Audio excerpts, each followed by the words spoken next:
Eu sabia que a ceia de Natal seria desconfortável, mas não esperava que meu pai me olhasse nos olhos na frente de toda a família reunida e dissesse: Mariana, se você não consegue dar um jeito na sua vida, talvez devesse ir morar na rua de uma vez.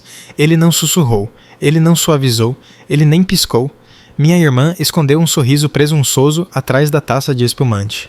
Minha mãe alisou os guardanapos de linho como se pudesse dobrar a vergonha e fazê-la desaparecer, e todos esperaram que eu desabasse, mas eu não o fiz, apenas sorri, porque nenhum deles sabia a verdade. Eles não sabiam que eu havia construído 2 empresas do zero. Não sabiam que eu faturei milhões no ano passado. Não sabiam que eu já tinha parado de precisar de qualquer coisa vinda deles há muito tempo. Levantei-me, alisei meu casaco e saí daquela casa em silêncio.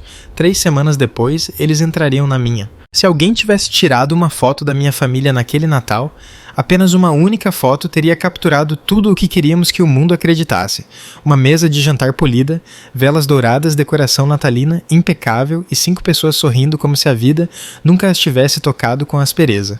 Mas as fotos mentem, e minha família viveu dentro de uma mentira por tanto tempo que esqueceu que não era real. Meu nome é Mariana Salles, tenho 31 anos, sou fundadora de 2 startups de automação, proprietária de 3 imóveis em São Paulo, uma mulher que construiu a vida apenas com garra e noites mal dormidas. Mas para meus pais, eu ainda era a garota que nunca atingiu seu potencial, a garota sobre quem eles falavam com suspiros, não com frases completas. Meu pai Roberto governava a casa com expectativas talhadas em pedra. Minha mãe Beatriz a sustentava com uma graça ensaiada. Juntos criaram um mundo onde tudo tinha que parecer perfeito, mesmo que isso significasse me quebrar para manter a ilusão viva. Minha irmã mais nova Lara era a peça central dessa ilusão. Postura perfeita, sorriso perfeito, vida perfeita. Se ela tropeçasse, culpavam o chão. Se eu tropeçasse, culpavam a mim. Perdi a conta das vezes em que ouvi minha mãe sussurrando para as convidadas do clube: Lara está destinada a algo especial. Mariana, ela é independente, ela explora. Falava explora como se toda a minha carreira fosse um ano sabático que eu me recusava a encerrar. A verdade é que parei de precisar da validação deles há muito tempo. Mas os filhos não importam na idade. Lembram-se do formato das feridas que os pais talham neles. E eu lembrava das minhas claramente. Crescendo, eu era a criança que preferia a garagem à sala de estar. Desmontava rádios, computadores, eletrodomésticos inteiros se ninguém me impedisse. Aos 12 anos, montei um sistema de automação residencial funcional usando sucata. Meu pai o desligou da tomada e disse: passatempo bonitinho, agora vá fazer algo real. Aprendi cedo que eu não era o que eles queriam, mas não tinha aprendido até aquele Natal que eu não era nada para eles. Enquanto eu me sentava na ponta da mesa naquela noite mal alcançada pelo brilho quente do lustre de cristal, observei a conversa circular em torno de Lara como planetas em órbita. Sua loja conceito está deslumbrante, querida. A expansão para o shopping será maravilhosa. Você sempre teve tanto talento. Enquanto isso, minha mãe olhava para mim apenas para passar o arroz à grega.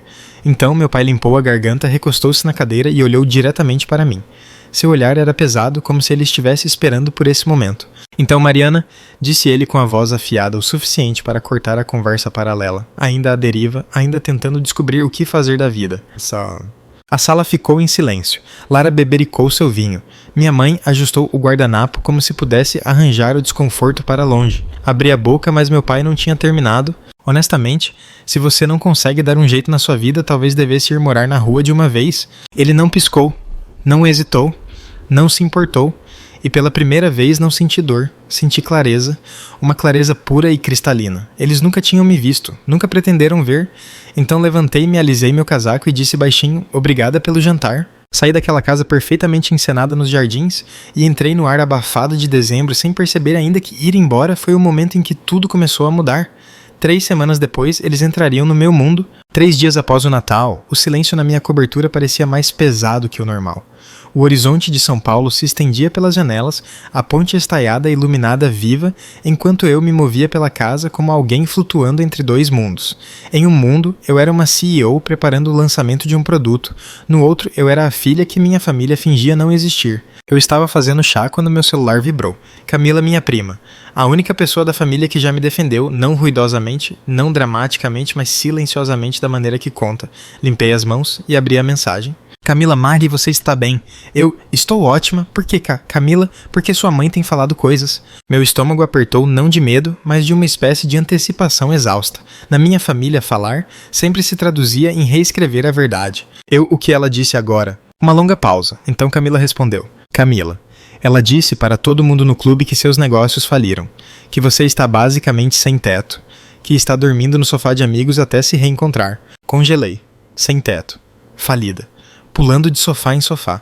Eles não apenas me insultaram, eles criaram uma história, uma narrativa tão vívida que eles quase podiam acreditar nela. Caminhei até a janela, olhando para a cobertura que renovei com meus próprios ganhos, as estantes planejadas, sob medida as bancadas de mármore importado à vista panorâmica da cidade onde construí minha vida, sem teto. Ri baixinho com amargura. Eu sou dona de 3 imóveis, Camila. Camila, eu sei, mas eles não querem saber. Aquela frase me atingiu como um golpe inesperado. Eles não querem saber. Não é que eles não saibam, não é que entenderam mal, é que eles não querem saber. Porque saber os forçaria a confrontar a verdade que a filha que eles descartaram superou todas as expectativas que tinham para a filha perfeita. Que a filha de ouro não era a que estava vencendo, que o bode expiatório não estava falhando. E isso os aterrorizava mais do que qualquer verdade poderia. Encostei a testa no vidro frio. O que mais eles disseram? Camila hesitou. Camila, seu pai disse que está preocupado que você possa tentar depender deles financeiramente. Sua mãe disse que eles já fizeram o bastante e você precisa crescer. Crescer. Os mesmos pais que forjaram uma narrativa da minha incompetência agora se pintavam como vítimas da minha dependência imaginária. Meu peito apertou não de mágoa, mas de insulto. E como se o universo quisesse girar a faca mais fundo, Camila enviou mais uma mensagem. Camila. Também falaram da loja da Lara. Está indo muito mal. Seus pais disseram que estão explorando opções de financiamento. Acho que estão planejando algo. Opções de financiamento. Eu sabia exatamente o que isso significava. Na minha família, opções de financiamento significava encontrar alguém para culpar, encontrar alguém para usar, encontrar alguém cujo nome pudesse assumir o risco. E a pessoa que eles sempre buscavam era eu, a filha que diminuíam, a filha que desacreditavam, a filha de quem dependiam no privado enquanto descartavam em público. Entrei no meu escritório e sentei à mesa, os dedos batendo lentamente na madeira. Eles me expulsaram e imediatamente me transformaram em uma tragédia. Eles me humilharam e imediatamente me transformaram em um fardo. Eles me rejeitaram e imediatamente me transformaram em algo que poderiam reutilizar. Mas desta vez, algo em mim endureceu. Uma decisão se formou não barulhenta, não dramática, mas fria e afiada como uma lâmina forjada em fogo silencioso. Eles queriam uma história onde eu fosse o fracasso. Eles queriam um mito onde fossem os heróis. Eles queriam um mundo onde eu permanecesse pequena. Mas mitos colapsam e mentiras se desfazem. 3 dias depois do Natal, meus pais reescreveram minha história. 3 semanas depois, eu reescreveria a deles. A segunda-feira, após o feriado, começou como qualquer outra. Reuniões empilhadas na minha agenda, atualizações de produtos para revisar chamadas com investidores aguardando. Meu mundo estava se movendo rápido, estruturado, vivo. Nada como a versão estagnada e sufocante de mim que meus pais gostavam de imaginar. Por volta do meio-dia, saí de uma reunião e verifiquei minha caixa de entrada. Aquele foi o momento em que tudo mudou. Um novo e-mail piscava no topo. Assunto: verificação necessária. Autorização de fiador urgente, Grupo Jurídico Siqueira em Weber. Fiadora de quê? A curiosidade me puxou, mas quando cliquei na mensagem e vi a primeira linha, o ar saiu dos meus pulmões. Este aviso é para confirmar seu status como fiadora do empréstimo de reforma de 2.500 mil aprovado em 2021. Continuei lendo. Em anexo está o contrato assinado, incluindo sua assinatura como fiadora solidária. Minha assinatura. Um sussurro frio desceu pela minha espinha. Baixei o arquivo, abri o PDF escaneado, dei zoom. Lá estava. Mariana Salles, escrito em uma forma que tentava imitar a minha letra, mas errava o ritmo. Os traços estavam errados. A curva do S, a inclinação do M. Alguém havia estudado minha assinatura, mas não a compreendia. Não precisavam compreender, só precisavam que parecesse crível o suficiente para passar despercebida num cartório com a ajuda certa. Minhas mãos ficaram dormentes. Não foi um erro, não foi falha de comunicação, não foi descuido, foi falsificação ideológica por alguém que tinha acesso a documentos com minha firma reconhecida. Alguém próximo, alguém que assumiu que eu não revidaria. Encarei a tela, o pulso martelando o gosto de traição espesso na minha língua. Meus pais não fariam isso. Fariam... Não, na verdade. Sim, eles fariam. Eles absolutamente usariam meu nome se isso beneficiasse a Lara. Rolei a tela novamente. Uso dos fundos e expansão da loja Conceito. Lara Salles. A sala girou por um momento. A boutique de que se gabavam. A boutique que diziam que Lara construiu com seu próprio talento. A boutique que usavam para exaltá-la como a bem-sucedida foi construída com meu nome, minha assinatura, meu crédito, sem meu conhecimento, sem meu consentimento, sem uma única conversa, e agora o empréstimo estava entrando em risco de inadimplência, o que significava que eu seria legalmente perseguida como fiadora. Significava que meus bens poderiam ser penhorados. Significava que eles me arrastaram para um desastre financeiro que arquitetaram protegendo Lara inteiramente da responsabilidade. Fechei meu notebook antes de jogá-lo longe. Minha respiração ficou lenta e deliberada, não trêmula, não em pânico. Controlada, porque isso não era novo, era simplesmente a primeira vez que eu tinha provas. Disquei o número no rodapé do e-mail. Uma mulher atendeu educadamente. Apresentei-me. Ela confirmou os documentos, confirmou a firma reconhecida no arquivo, confirmou o saldo devedor, confirmou o risco de execução da dívida. A voz dela suavizou quando perguntou: "A senhora acredita que sua assinatura foi usada sem consentimento?" Uma pausa. "Eu sim." Ela exalou como se não estivesse surpresa. "Acontece mais frequentemente do que a senhora imagina", disse ela. "Enviaremos tudo o que precisa para contestar legalmente, mas a senhora deve falar com seu advogado o mais rápido possível." Encerrei a chamada e imediatamente disquei para Dr. Felipe, meu advogado, o mesmo que cuidava das minhas aquisições e registros de propriedade intelectual. Ele atendeu no segundo toque. "Mariana, você não parece você mesma. Alguém falsificou minha assinatura em um empréstimo de 2,5 milhões de reais." Um momento de silêncio. Afiado pesado. "Envie-me tudo agora." Em 10 minutos, estávamos em uma chamada de vídeo, documentos espalhados pelas nossas telas. As sobrancelhas de Felipe se juntavam cada vez mais enquanto ele clicava em cada arquivo. "Felipe, isso não foi amador, foi deliberado, passou por cartório. Eu sei quem fez." "Felipe, então você sabe que isso não será fácil. Eu não estou procurando facilidade." Ele me estudou por um longo momento, tempo suficiente para ver a resolução se instalando em meus olhos. "Felipe, você está preparada para escalar isso totalmente, incluindo implicações criminais. Eles vêm reescrevendo minha vida há anos. Tentaram escrevê-la em meu nome literalmente. Sim, estou pronta." Ele assentiu com a voz firme. "Então começamos hoje à noite." E começamos. Enquanto meus pais provavelmente diziam a alguém que eu estava perdida ou passando dificuldades, eu estava reunindo evidências, capturas de tela, datas, discrepâncias de caligrafia, trilhas financeiras. Cada verdade que eles enterraram estava arranhando seu caminho para a superfície. Eles pensaram que poderiam me usar novamente. Pensaram que eu ainda era a garota desesperada por aprovação. Pensaram que falsificar meu nome seria apenas mais um segredo que poderiam esconder sob uma foto de família polida. Eles não faziam ideia de quem eu havia me tornado, e não faziam ideia de que desta vez eu não sairia de cena silenciosamente. Nos 2 dias seguintes, Felipe e eu desenrolamos a verdade fio por fio. Cada descoberta apertava algo dentro do meu peito. Não luto, não choque, mas uma determinação silenciosa e crescente. O tipo que não grita, o tipo que afia. Na quarta-feira de manhã, Felipe ligou novamente. "Felipe, Mariana, analisei tudo. Preciso que ouça isso claramente. O que seus pais fizeram não foi impulsivo, foi coordenado." Eu não respondi. Eu sabia, Felipe. "Felipe, os oficiais de crédito acreditaram que você tinha comparecido pessoalmente. Apresentaram um documento. Alguém praticou sua assinatura. Alguém ensaiou seus maneirismos. Eles planejaram isso." Fechei os olhos, deixando a verdade se assentar, não como uma ferida, mas como uma armadura. O que acontece agora?" Houve um longo silêncio do outro lado. "Felipe, se o empréstimo continuar atrasando, o banco buscará um fiador financeiramente estável para assumir a responsabilidade ou executará a dívida. Se você comprar a dívida estrategicamente através de uma cessão de crédito, você pode ganhar o controle do ativo vinculado a ela. Controlar o imóvel da loja. Felipe, essencialmente sim. Converter a manipulação deles na sua alavancagem." Recostei-me na cadeira, o brilho dos prédios da Faria Lima atrás de mim. Meus pais me queriam pequena, me queriam impotente, me queriam dependente, mas todo o plano deles foi construído sobre um erro de cálculo. Eles achavam que eu ainda precisava deles. O que você precisa de mim, Felipe? Felipe, sua decisão. Eu faça." Minha voz não tremeu, não se elevou, assentou-se fria certa.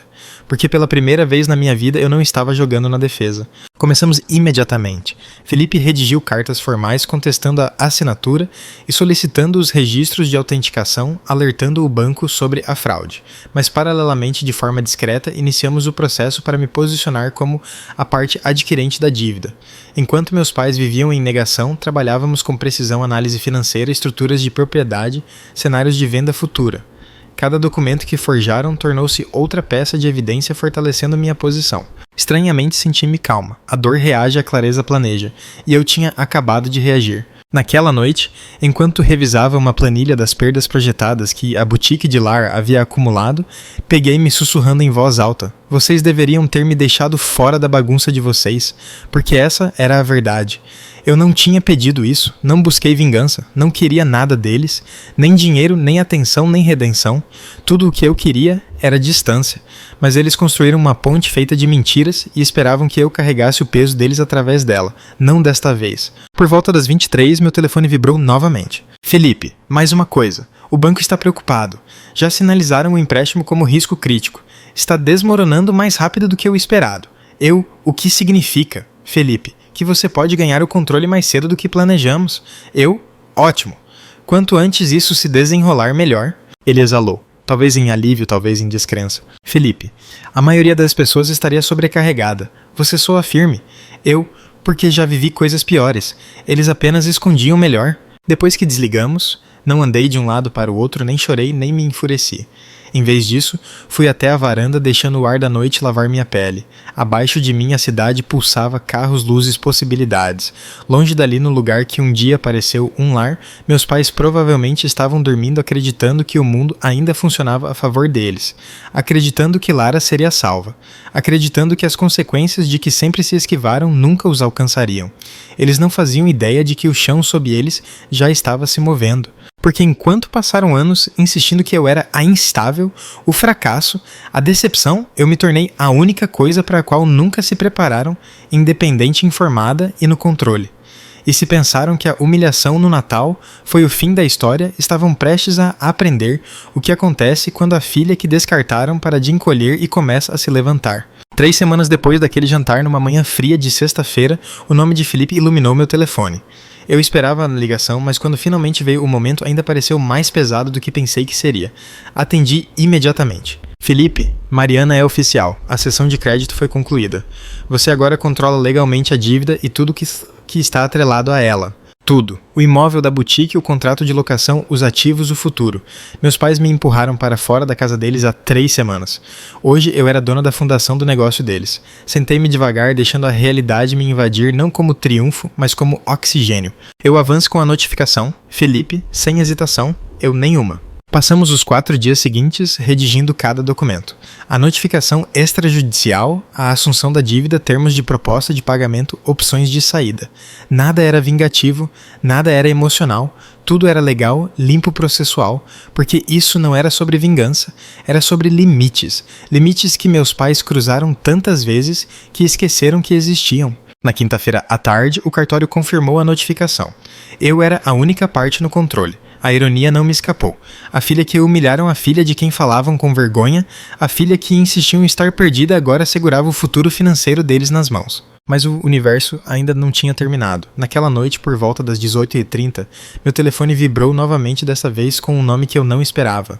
Tiago, o namorado de Lara. Hesitei antes de atender. Não éramos próximos, mas ele sempre me tratou com um respeito que ninguém mais na minha família conseguia demonstrar. Tiago, o que houve? Sua voz saiu tensa. Urgente. Tiago, Mariana acha que seus pais estão com problemas sérios. Receberam uma notificação hoje de manhã. Estão em pânico. Interessante, o que eles acham que a notificação significa Tiago? Tiago, eles acreditam que o credor quer negociar antes de tomar o imóvel. Acham que ainda tem tempo. Eles não sabem que é você. Um suspiro lento saiu dos meus pulmões. Claro que não sabiam. Meus pais viviam num mundo onde as consequências pertenciam a outras pessoas. Quão ruim está a situação. Tiago, sua mãe está chorando. Seu pai está quieto. Lara não falou o dia todo. Mari, eles estão aterrorizados. Aterrorizados. Não foi alegria que senti, nem satisfação, nem regozijo. Apenas inevitabilidade. Tiago, escute com atenção. Diga a eles para me encontrarem no restaurante IP sexta-feira às 19h. Ele engoliu em seco, audivelmente. Tiago, eles acham que o credor estará lá. Ótimo, deixe que acreditem nisso. Outra pausa. Tiago, Mariana, você tem certeza disso? Tinha certeza. 3 semanas atrás, meu pai me olhou nos olhos e mandou eu morar na rua. 3 dias depois, disseram as pessoas que eu era sem teto. 2 anos atrás, falsificaram minha assinatura. Eu tinha acabado de me sentir pequena. Acabado de ser reescrita. acabado de ser útil apenas quando precisavam de um escudo. Eu não estou tentando destruí-los, Tiago, só não vou deixar que me destruam. Quando a chamada terminou, encarei meu reflexo na janela escurecida. Meus olhos não pareciam zangados vingativos ou rancorosos, apenas firmes. Pela primeira vez na vida, tudo estava alinhado. Minha verdade, meu poder, meus limites, minha voz. Sexta-feira não seria vingança, seria clareza. Eles me pintaram como fraca, indefesa e instável, mas a verdade estava chegando e desta vez eles teriam que me ver quisessem ou não. O restaurante IP estava mais silencioso que o habitual. Sexta-feira à noite, um lugar elegante e discreto escondido atrás de uma fileira de árvores, o tipo de lugar onde segredos podiam ser ditos sem nunca vazar. Felipe chegou antes de mim sentado à mesa, reservada em uma sala privativa. A luz das velas tremeluzia nos copos polidos, refletindo calma onde eu sentia cálculo. Às 19h04 a porta finalmente se abriu. Minha mãe entrou primeiro, cabelo perfeito, batom perfeito. Uma expressão perfeita esticada com muita força em seu rosto.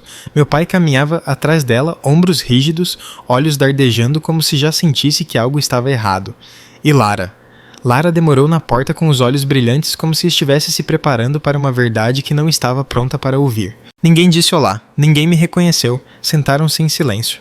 O ruído das cadeiras contra o chão foi a única saudação que recebi. Minha mãe limpou a garganta. Mãe, Mariana, agradecemos por organizar esta reunião com o credor. Acreditamos que toda essa situação é um mal-entendido, na verdade um erro burocrático. Cruzei as mãos ordenadamente na minha frente. É mesmo? Meu pai inclinou-se para frente, cotovelos na mesa. Pai, estamos preparados para discutir soluções. O credor só precisa ser razoável. Felipe e eu trocamos um olhar. Eles ainda acreditavam que o mundo girava em torno do conforto deles. Felipe colocou uma pasta grossa na mesa e falou calmamente. Felipe, senhor e senhora Salles, não há mal-entendido. E eu não sou o advogado do banco. Meu pai franziu a testa. Minha mãe piscou rapidamente.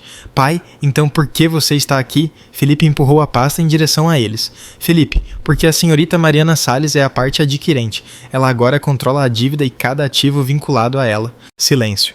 Um silêncio total e sem fôlego. A respiração de Lara falhou. A mão da minha mãe voou para a boca. Meu pai ficou pálido numa cor acinzentada que eu nunca tinha visto nele antes. Pai, você comprou o nosso empréstimo. A voz dele falhou na última palavra. Por que você faria isso? Encontrei seu olhar sem piscar. Porque vocês colocaram meu nome nele. Minha mãe balançou a cabeça violentamente. Mãe, Mariana, nós só fizemos isso porque a Lara precisava de ajuda. Achamos que você entenderia. Minha voz permaneceu nivelada. Falsificar minha assinatura não é ajuda. É crime. Dizer às pessoas que sou sem teto não é preocupação. Me humilhar na ceia de Natal não é ser pai e mãe. Lara? De repente bateu a palma da mão na mesa, sua compostura finalmente se rompendo. Lara, por que você não podia simplesmente deixar pra lá? Você tem dinheiro, você não precisa disso. Virei-me para ela lentamente, estudando a irmã que passou a vida sendo protegida de cada consequência. Você tem razão, eu não preciso disso, mas eu preciso do meu nome limpo, e você o usou sem permissão. A boca dela abriu e fechou como se estivesse engolindo palavras que não queria enfrentar. Felipe deslizou outro documento para a frente. Felipe, vocês têm duas opções. 1, vender o imóvel e quitar integralmente a dívida. 2, a Mariana assume a propriedade e vocês podem permanecer como inquilinos sob um contrato de aluguel estruturado. Meu pai encarou com os papéis horrorizado. Pai, nós teremos que alugar nosso próprio prédio. Não é o prédio de vocês, não mais. A compostura da minha mãe se estilhaçou. Lágrimas brotaram em seus olhos, não lágrimas de remorso, mas de medo. Mãe, nós somos sua família, Mariana. Como pode fazer isso conosco? Inclinei-me para frente, voz firme como aço. Vocês me ensinaram exatamente como. Na noite em que me mandaram morar na rua, nos anos em que fingiram que eu não era nada, e no momento em que forjaram meu nome porque assumiram que eu nunca lutaria de volta. Meu pai engoliu em seco, as mãos tremendo. Pai, o que você quer de nós? Nada. Nem perdão, nem desculpas, apenas responsabilidade. Lara olhou para os documentos novamente, olhos arregalados de descrença. Lara, você está arruinando tudo. Balancei a cabeça devagar. Estou encerrando o que vocês começaram. Felipe fechou a pasta com um baque suave. Felipe, vocês têm 7 dias para decidir. Recomendamos que comecem imediatamente. Ninguém se moveu, ninguém lutou, ninguém argumentou. A ilusão de poder a que se agarraram por anos colapsou em uma única noite. Quando finalmente se levantaram para sair, pareciam menores, quase frágeis. Minha mãe não encontrou meus olhos. Meu pai se arrastava como se carregasse o peso de cada escolha que fizera. Lara parou na porta, voz trêmula. Lara, você poderia ter me ajudado. Eu não suavizei, não mais. Eu ajudei, só não da maneira que você queria. E quando a porta se fechou atrás deles, percebi algo. Isso não era vingança. Isso era o encerramento de um ciclo. Esse era o momento em que eu finalmente saía da sombra da família, que nunca me viu, e entrava na vida que construí para mim mesma. Os 7 dias que se seguiram foram mais silenciosos do que eu esperava, sem telefonemas aos gritos, sem mensagens desesperadas, sem tentativas de distorcer a narrativa. Apenas silêncio. Um silêncio pesado e ecoante. Felipe encaminhava atualizações todas as manhãs clínicas, frias precisas. Dia 2, os Salles solicitaram documentos adicionais. Dia 4, contataram um consultor financeiro. Dia 5, tentaram renegociar com o banco original, mas foram rejeitados. Dia 6, perguntaram sobre extensões. Nenhuma foi concedida. E então, no 7º dia, às 9h12 da manhã, a mensagem chegou. Eles escolheram vender o imóvel. Encarei o e-mail por um longo momento, absorvendo a finalidade daquilo. O prédio onde colocaram seu orgulho perdido. A boutique que usavam para exibir a conquista de Lara perdida. A imagem que curaram por décadas fraturada. As consequências que evitaram por anos finalmente os encontraram. Felipe ligou alguns minutos depois. Felipe. Eles tomaram a decisão certa. A venda quita a dívida inteiramente. Seu nome está formalmente liberado de qualquer vínculo. Bom. Não havia triunfo na minha voz, apenas firmeza. Felipe, Mariana. Você está bem? Exalei devagar. Eu estou exatamente onde preciso estar? Ele não insistiu. Não precisava. 2 semanas depois, a boutique de Lara fechou as portas definitivamente. O anúncio veio através de um post online, um gráfico em tons pastel com texto cursivo. Às vezes, capítulos se encerram para dar lugar a novos começos. Nenhuma menção ao empréstimo, nenhuma dica da assinatura forjada, nenhum sinal de responsabilidade. Apenas um final curado para combinar com a vida curada que ela sempre viveu. Mas os comentários abaixo do post contavam uma história diferente. O que aconteceu? Está tudo bem. Ouvi boatos sobre problemas financeiros. A fachada estava rachando. Enquanto isso, meus pais se retiraram do mundo social que um dia dominaram. Chega de brunches com os amigos da igreja, chega de bailes beneficentes, chega de fotos de família polidas e roupas combinando. Em vez disso, mudaram-se silenciosamente para um apartamento alugado menor do outro lado da cidade. Não arruinados, não na miséria, apenas vivendo dentro dos limites que a realidade finalmente impôs. Camila me mandou uma mensagem numa tarde. Camila, eles estão diferentes agora, apenas quietos. Seu pai mal fala, sua mãe não fala mais da boutique. Eles estão com raiva. Camila, acho que estão com medo e talvez envergonhados. Envergonhados do que fizeram. Camila, envergonhados por terem sido pegos. Fechei os olhos deixando aquelas palavras assentarem. Nenhuma desculpa viria. Nenhuma responsabilidade além do que a lei exigia. Nenhum reconhecimento do dano que causaram. E aquele, estranhamente, foi o momento em que tudo fez sentido. Eles não falharam como pais por acidente. Falharam porque acreditavam ser incapazes de estarem errados. Mas eu tinha terminado de carregar o peso da negação deles. Uma noite, enquanto o inverno se instalava sobre São Paulo, caminhei sozinha pelo Parque Ibirapuera. O ar estava fresco, as luzes da cidade cintilando no lago. Pela primeira vez em muito tempo, meu peito não parecia apertado. Senti-me livre. Não porque venci, não porque a vida deles desmoronou, não porque a dívida sumiu, mas porque finalmente entendi algo que ignorei por anos. A cura não vem de punir as pessoas que te machucaram. A cura vem de escolher a si mesma depois que elas não o fizeram. O colapso da minha família não foi minha vitória, minha clareza foi. Eles me ensinaram a me silenciar, eu aprendi a falar. Eles me ensinaram a encolher, eu aprendi a ficar de pé. Eles me ensinaram que o amor era condicional, eu aprendi que o amor não tem que ser conquistado. Caminhando à beira da água, sussurrei para o ar frio, vocês tentaram me definir, tentaram me limitar, mas vocês nunca me conheceram. O vento levou as palavras, mas a verdade permaneceu. A história que escreveram sobre mim havia terminado e a que eu estava escrevendo para mim mesma estava finalmente começando. A vida seguiu em uma quietude que eu nunca conhecera antes. Uma vida sem o zumbido constante de tentar ganhar uma aprovação que nunca foi minha para começar. O trabalho floresceu. Minhas equipes prosperaram.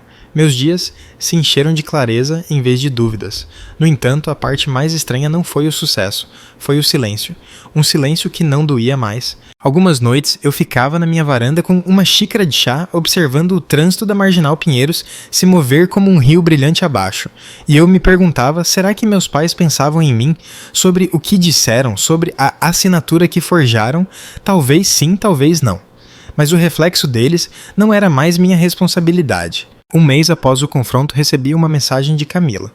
Camila, Só checando você. Soube que seus pais estão se ajustando. Eu se ajustando, Camila. Seu pai está trabalhando meio período numa consultoria pequena. Sua mãe está fazendo voluntariado. Estão mais quietos, mais brandos. Acho que... Sentei-me com aquilo por um momento. Não com raiva não vingada, apenas reflexiva. Eles estão bem, Camila. Camila, estão sobrevivendo, mas não são as mesmas pessoas que eram. Talvez isso seja uma coisa boa. Camila, para eles ou para você? Sorri levemente. Para ambos. Porque o crescimento nem sempre se parece com sucesso. Às vezes parece o colapso de uma ilusão. Meus pais passaram a vida criando uma narrativa perfeita, uma que apagava qualquer coisa que não se encaixasse. Perder a boutique, perder o imóvel, diminuir o padrão de vida, isso não os destruiu, isso os humilhou, e a humildade, mesmo tardia, é um começo. Mas eu não estava esperando que eles mudassem. Não estava guardando espaço para uma reunião que não precisava mais. O perdão não era o objetivo. O encerramento não era uma porta que eles precisavam destrancar. Era uma que eu precisava atravessar sozinha. Dediquei-me às coisas que importavam. Expandi uma das minhas startups para um programa de treinamento para jovens mulheres na tecnologia, meninas que me lembravam de mim mesma aos 14 anos, programando em segredo, esperando que alguém visse a faísca, mesmo que suas famílias não vissem. Tirei fins de semana de folga, algo que nunca me permitira antes, e visitei lugares que sempre adiei. Uma pousada na Serra da Mantiqueira, um lago tranquilo, a pinacoteca no centro. Cerquei-me de pessoas que valorizavam a verdade, a gentileza e a responsabilidade. Pessoas que não precisavam que eu encolhesse para que pudessem brilhar. Minha vida não era perfeita, mas era minha. Uma noite sentada à minha mesa, escrevendo uma proposta para uma nova ferramenta de IA, parei e olhei ao redor do meu apartamento. As plantas que mantive vivas, os quadros de artistas locais, as notas coladas na parede com ideias rabiscadas. E me atingiu. Este é o lar que eu construí, não aquele de onde fugi, não aquele que me rejeitou, aquele que eu escolhi. Meus pais uma vez disseram às pessoas que eu era sem teto. De certa forma, eu tinha sido. Mas não da maneira que eles queriam dizer. Eu fui sem teto dentro das expectativas deles, sem teto dentro de uma família que nunca abriu espaço para mim, sem teto dentro de uma narrativa onde eu só podia ser pequena. Agora eu tinha uma vida com paredes que eu mesma ergui, uma porta que eu podia fechar, um espaço onde nada precisava ser provado. Sussurrei no silêncio. Estou em casa agora. Meses se passaram e não vi meus pais. Talvez um dia eu veja. Talvez conversemos, talvez não. De qualquer forma, não estou esperando. Porque o oposto da rejeição não é a aceitação. É a liberdade. Liberdade para se definir sem pedir desculpas. Liberdade para deixar para trás histórias escritas por pessoas que nunca aprenderam sua verdade. Liberdade para ir embora e nunca olhar para trás. Não com raiva, mas em paz. 3 semanas depois do Natal, meus pais me disseram para ir morar na rua. 3 meses depois eu estava em um lar cheio de risos, ambição e alegria tranquila. O tipo que só é construído por alguém que escolhe a si mesmo. E pela primeira vez na minha vida eu não estava buscando permissão. Eu estava escolhendo a paz. Se você já teve que reescrever sua própria história para encontrar sua paz, deixe um comentário e compartilhe sua vitória silenciosa.